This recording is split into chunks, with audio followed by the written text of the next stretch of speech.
These ministers, including those who sit in the front bench today, who've been found to have broken Canada's ethics laws. This is wrong, unethical, and corrupt. The Liberals just got ripped a new one. Welcome back to Moose and Loose. My name's David. Today, we got the Conservatives absolutely blasting the Liberals on their essentially pay-for-play system that is apparently going on. Big businesses in Canada, all they need to do is pay to have access to Mark Carney. Conservatives aren't playing this game. Absolutely blast them on this. Got some other stuff here. Let's jump into this. Starting off this episode, there's more madness here. Coming out of British Columbia, Cowichan case blamed for sinking BC property deals, including luxury hotel purchase. An Ontario company put down a deposit to buy this luxury hotel in Richmond, BC, and pulled out of the deal worth tens of millions of dollars weeks later because of the uncertainty with the landmark Cowichan land seizure here. This is unreal. There was a major warehouse deal worth, $340 million, something like that. There was another project that I believe was $140 million. Both those went under. Now we've got a hotel sale falling through. This is starting to destroy business in British Columbia, and this is going to spread across Canada. We already saw Chief White Duck try to claim $15 billion of land just outside of Ottawa. This madness must end. We need real leadership to step up right now and nip this in the butt. Got this one here. NDP Jenny Kwan saying the sale of Canadian-made armored vehicles to ICE is unacceptable. I've urged the government to shut down these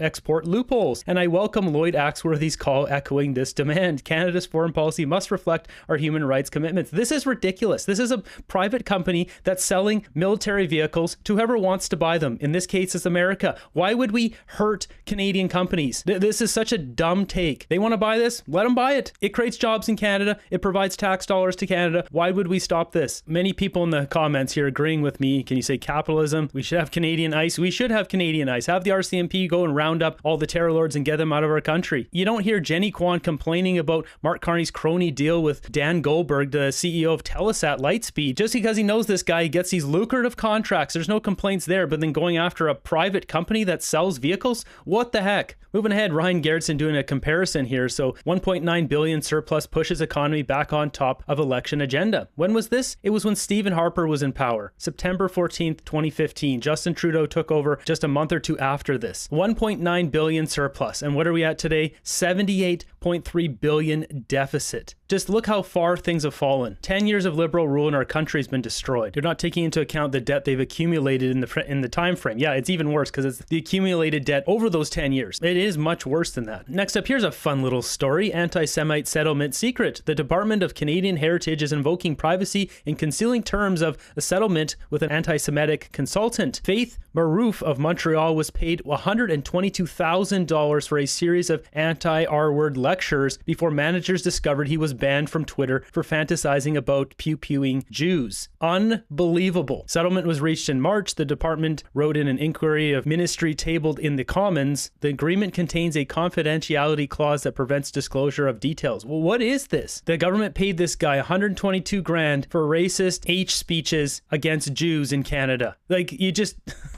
I don't even... The headlines here are unreal. And by the time they realized what they had done here, it says, the Heritage Department in an internal October 9th, 2024 memo acknowledged most of the fees were unrecoverable. Why? They can seize bank accounts for Freedom Convoy protesters, but when it comes to real goblins in our country, they're not going to do that. Now, I don't think they should be seizing any bank accounts, but I mean, come on. This is ridiculous. They should sue this guy, stick it to a court, get the money back. It says they were able to recover $40,000 of the $122,000 paid. Just unreal. The Conservatives are hammering here on all cylinders. Found out today the Prime Minister's signature major projects office is directing Bay Street Corporation's capital investors and banks to lend or second staff to the MPO, asking the companies to top up their pay.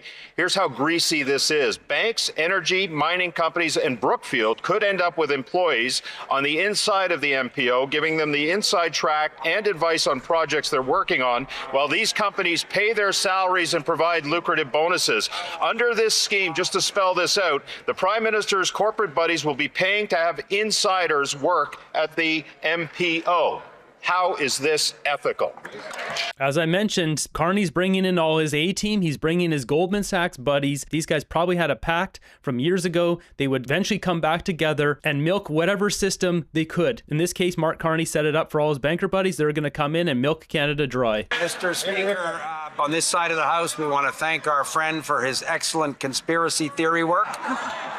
Mr. Speaker, Dominic LeBlanc can take these hundreds and hundreds of hours and shove it right where the sun don't shine. There's nothing conspiracy theory about what these guys are doing. It's all backed in fact. Or there's an unbelievable amount of breadcrumbs leading us in the direction of what they're doing here. think that only the Conservatives would be shocked. Only the Conservatives would be shocked that quality women and men with experience in the private sector would step forward to work with a government that's going to build Canada strong, get major projects done. We're proud of the people that want to come forward and serve Canadians, and we regret that the Conservatives find that somehow a problem. This is unbelievable. Carney's bringing these loser grifters that just want to milk the system. I mean, look at this guy. This guy's the face of it. Honourable member for Barrie South Innisfil. Prime Minister's Bay Street buddies that are sounding the alarm, Mr. Speaker. If you're on Bay Street and you want a mine built, no problem, because you can pay to send an employee to the Prime Minister's Major Projects Office to help you. Want a reactor built? No problem, because you can pay to send an employee to the Prime Minister's Major Project Office to help you. Are you a large capital investor, say like, I don't know, Brookfield, and you want to fund a green project that pads the Prime Minister's portfolio? No problem, because you can pay to send an employee to the Prime Minister's Major Project Office to help you. This is wrong, unethical, and corrupt. How is this happening? Yeah, he's ripping them a new one here. No Harper attitude. Again, Mr. Speaker, on this side of the House, I remember being an opposition member of Parliament. I was very impressed with some of the quality people from Bay Street that former Prime Minister Harper recruited to serve as Chief of Staff in his office, for example. So it wasn't a scandal then when people with business experience could serve in the government. And we're proud, Mr. Speaker. They're proud to bring in people like Doug Guzman for $600,000 a year. You know what's interesting is you look at the faces of the people back here. They don't look too comfortable. Do any of these look like confident faces back here? Like, look at this. Corey Hogan here looking worried. They all look very worried. Do they know something that we don't? Or do they know exactly what we know here? That Carney's running a big grift and they don't like that they're a part of it, but there's nothing they can do. They got elected, they're getting their cushy $200,000 or $300,000 a year salary, and now they're a part of this grift. Most likely, none of them knew this grift was going to be this bad when they signed up to be a Liberal. They just wanted to get a cushy paycheck, and now they're in on it, and there's nothing they can do aside from resign, but they're all cowards, so they would never do that. Proud that this government and this Prime Minister is able to recruit that talent to join the talented women and men in Canada's public service to get things done and to grow the Canadian economy.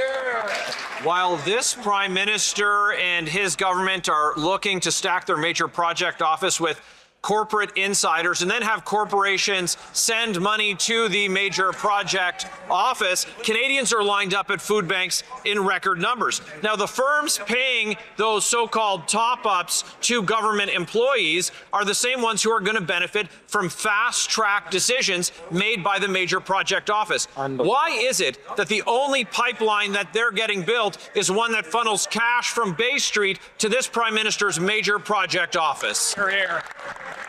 Mr. Speaker, several years ago, that member earned the nickname the Death Valley Well Driller. The Death Valley Well Driller is that lonely guy out in the desert who's gone looking for water and never finds it. And here he is, once again, winding up the big pitch. And look at these guys. This is all a big joke to them. Screwing over taxpayers, this is all a big laugh. What's wrong with these sick and twisted people? it all ends in nothing, Mr. Speaker. Of course, there are talented men and women joining with the government. We're going to help build the country. We're going to build Canada strong, notwithstanding the naysayers and the Death Valley well drillers. These guys are going to rip off Canada strong. I mean, while we're at it, let's look at Carney's stocks. Since he's become Prime Minister, Brookfield Corporation is up 31.75%. Brookfield up 3%. Lockheed Martin was negative. Now it's almost flat. Newmont, 84%. Congratulations, Carney. If he had $1 million in there, now he's got $1.8 million. GE Vernova up almost 90%. BWX Technologies up 68%. ConocoPhillips up 4%. ExxonMobil up 10%. Canadian Natural Resources up 12%. dissent. Carney sure is making a lot of money here, isn't he? Mr. Speaker, we've seen the depths of the corruption from these Liberals, and we've seen it with these ministers, including those who sit in the front bench today, who've been found to have broken Canada's ethics laws. Yeah. And this Prime Minister is the one who has the market cornered on shadow lobbying. And now it looks very much like he's inviting more of his Bay Street buddies to have the inside track and have Bay Street pay for access so that his government can fast-track their projects. Canadians are lined up at food banks, and Liberal insiders are lined up at the Prime Minister's front door. Why won't we vote Canadians for that?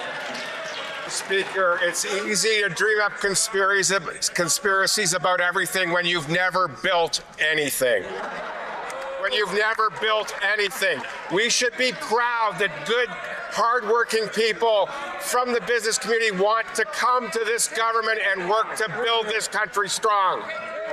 I'm going to do my best to find something to put this guy in jail for. This guy's a chronic liar. Not to mention when Derek Evans here was CEO of Meg Energy, Derek Evans appointed as chief executive officer. Tim Hodgson's was a board member at Meg Energy. These guys know each other. And what do we have? This pay for play. Bay Street buddies, Mark Carney bringing in all his A-team. Our government is rotten to the core. You got to listen to this. So after the House session here, Michael Barrett with a serious clapback on Steve McKinnon's Death Valley well digger comment. Speaker, while Standing Order 18 is of interest in respect to the government House leader calling me the Death Valley well digger, what I would say through the Speaker is that I'll stop digging if they stop burying stuff. Yeah.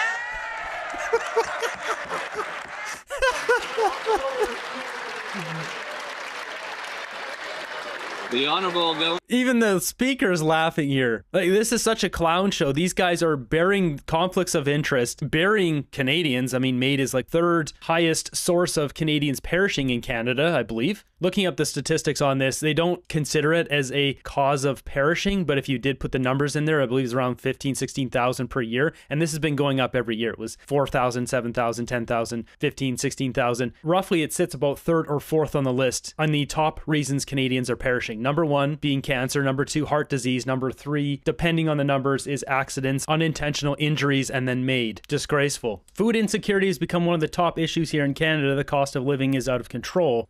Well, there's a new poll out today from Nanos Research that suggests the biggest financial concern for Canadians heading into the new year is the cost of food.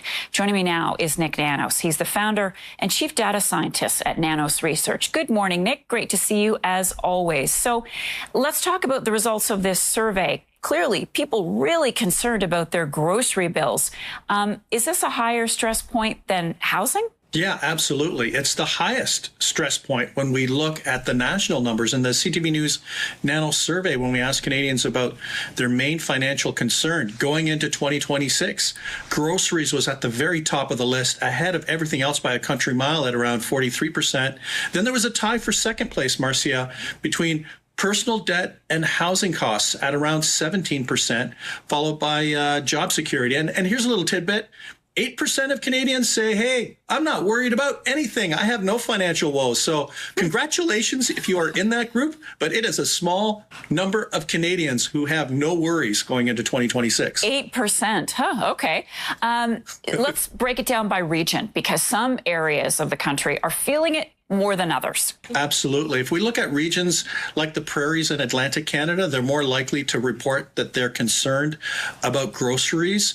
Ontario, interestingly, is comparatively more likely to talk about housing and cite that compared to other parts of the country, although groceries is still the top worry on that front. So groceries over-indexing in Atlantic Canada and the prairies, and in Ontario a little lower, but Ontarians more focused on housing compared to Canadians in other parts of the country as things that they're worried about. And Nick, when you looked into personal debt, is there a group that is most concerned about this? Well, more concerned young people. Actually, the interesting thing, Marcia, about this is like young people are like almost equally worried about everything. 28% about groceries, 25% housing, personal debt. 23%. Yeah, no kidding, because life is so unaffordable. The older generation who has houses or has everything paid off can endure the higher costs from food. The younger generation have nothing. They're working from scratch. Anyone who's young, under the age of 30, who voted for Mark Carney and the Liberals, essentially voted for their own doom. Much higher than the national average.